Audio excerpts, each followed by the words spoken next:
الحمد للہ وکفا وسلام علی عباده الذین اصطفى اما بعد۔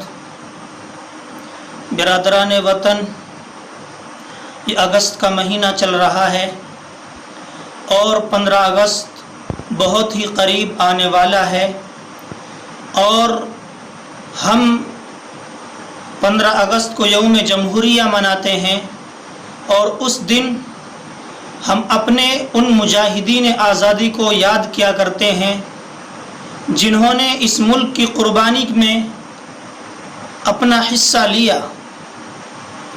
دیکھیے، سب سے پہلے تو یہ بات میں آپ حضرات سے عرض کرنا چاہتا ہوں کہ جن لوگوں نے اس ملک کو اپنے خون و جگر سے سینچا ہے، ان لوگوں کی قربانی کو ہمیں یاد کرنا چاہیے۔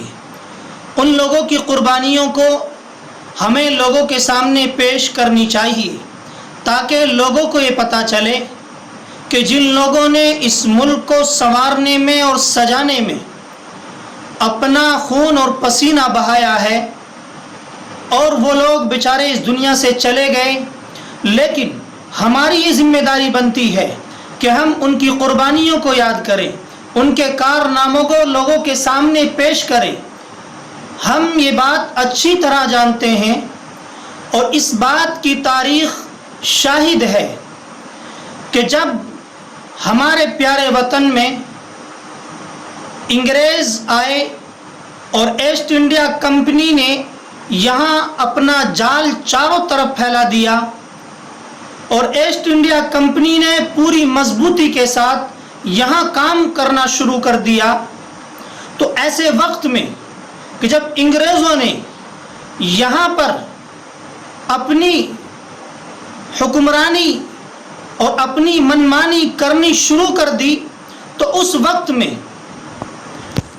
ہمارے اکابر نے جب یہ دیکھا کہ اگر اسی طریقے سے ایسٹ انڈیا کمپنی مضبوطی کے ساتھ کام کرتی رہی تو ایک دور اور ایک دن وہ آئے گا کہ یہاں رہنے والے ہندو، مسلم، سکھ، عیسائی یعنی ہندوستانیوں کے لیے ہندوستان جہنم بن جائے گا، اور یہاں سے ہندوستانیوں کا نام و نشان مٹا دیا جائے گا۔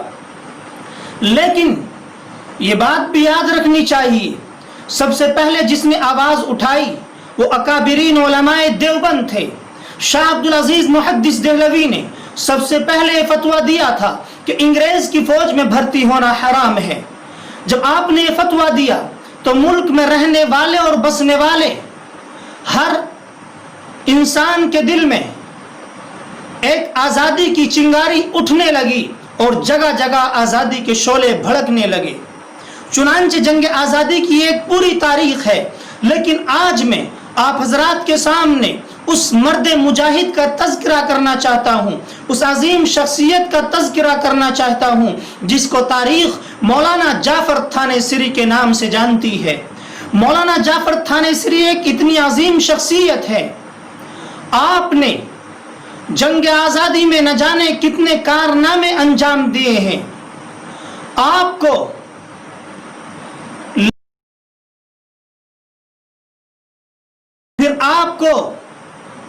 جب آپ کو دہلی سے گرفتار کیا گیا، آپ کے ساتھ پورا قافلہ تھا، آپ کے ساتھی بھی تھے، آپ کو گرفتار کیا گیا، اور جب آپ کو گرفتار کرنے کے بعد لاہور بھیجنے کا حکم دیا گیا تو انگریز نے ٹرین کے ڈبے میں چھوٹے چھوٹے کیبن بنوائے اور ان کیبنوں میں کیلیں ٹھکوا دی۔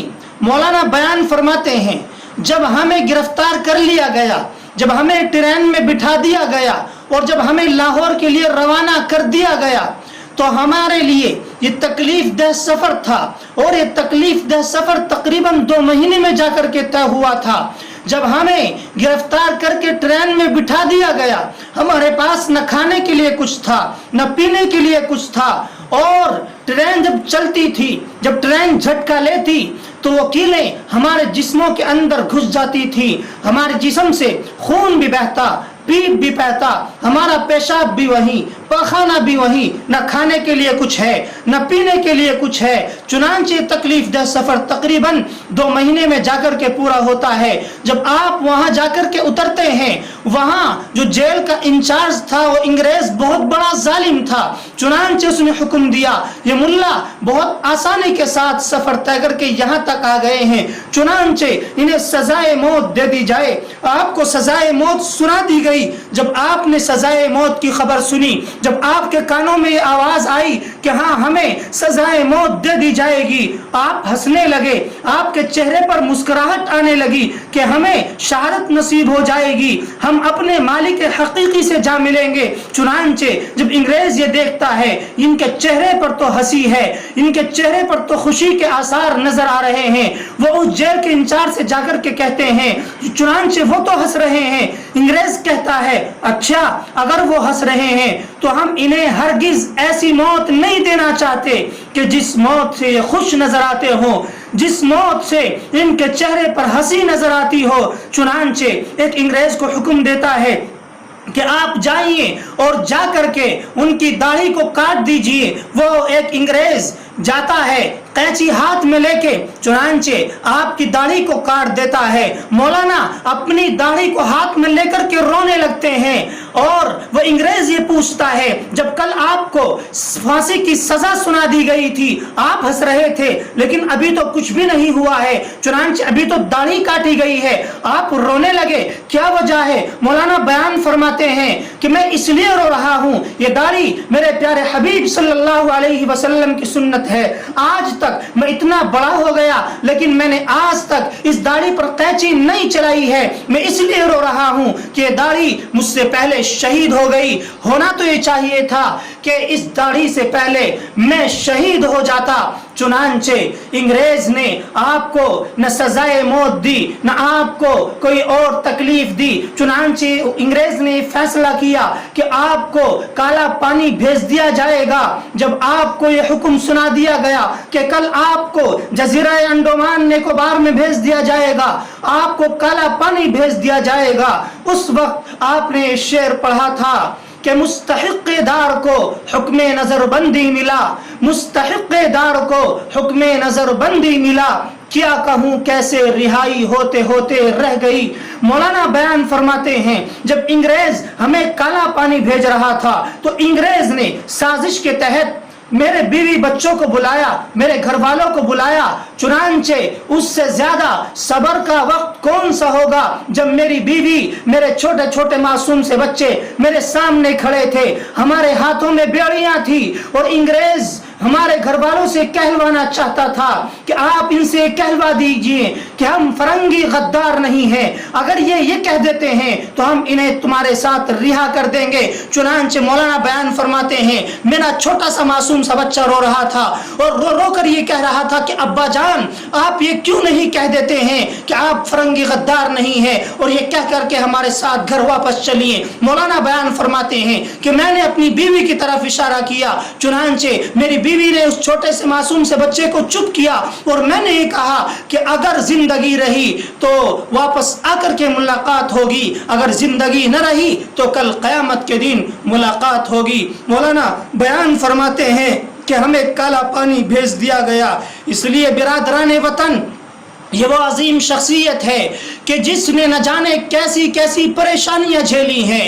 मौलाना जाफर थानेसरी को जब जजीरा अंडोमान निकोबार में भेज दिया गया, जब आपको काला पानी भेज दिया गया, हजरात ये वो एक ऐसी जेल थी, पूरी दुनिया में सबसे ज्यादा खतरनाक सजा वहां दी जाती थी। चुनांचे जो बड़े बड़े रईस लोग हुआ करते थे उन्हें भी वहां जाकर के लकड़ियां काटनी पड़ती थी और अंग्रेज न जाने कैसी कैसी सजाएं देता था। मौलाना जाफर थानेसरी एक ऐसे मर्दे मुजाहिद है कि आप 18 साल काला पानी रहे, आप 18 साल जजीरा अंडोमान निकोबार की जेल में रहे, यानी 1857 में आपकी गिरफ्तारी हुई और आपको 1883 में आपको रिहाई नसीब हुई। पूरे 18 साल आपने उस काल कोठरी में गुजारे हैं, लेकिन जब आप रिहा हुए फिर भी वो बेचारा बूढ़ा आदमी, वो ज़ईफ आदमी کتنا بوجھ سنبھالتا جب باہر نکلے. چنانچہ آپ سہارنپور مظفر نگر کا آپ نے دورہ کیا. اس وقت بھی آپ کے دل میں آزادی کی ایک چنگاری تھی. آپ انگریز کے خلاف لڑائی لڑتے رہے، لیکن اخیر وقت میں آپ کا جب انتقال ہونے لگا تو اس وقت مولانا نے ایک شعر پڑھا تھا، کہکشاں جگنو کرن افشا ستارے چاندنی، کہکشاں جگنو کرن افشا ستارے چاندنی، سب ہمارے نقش پا کو دیکھتے رہ جائیں گے.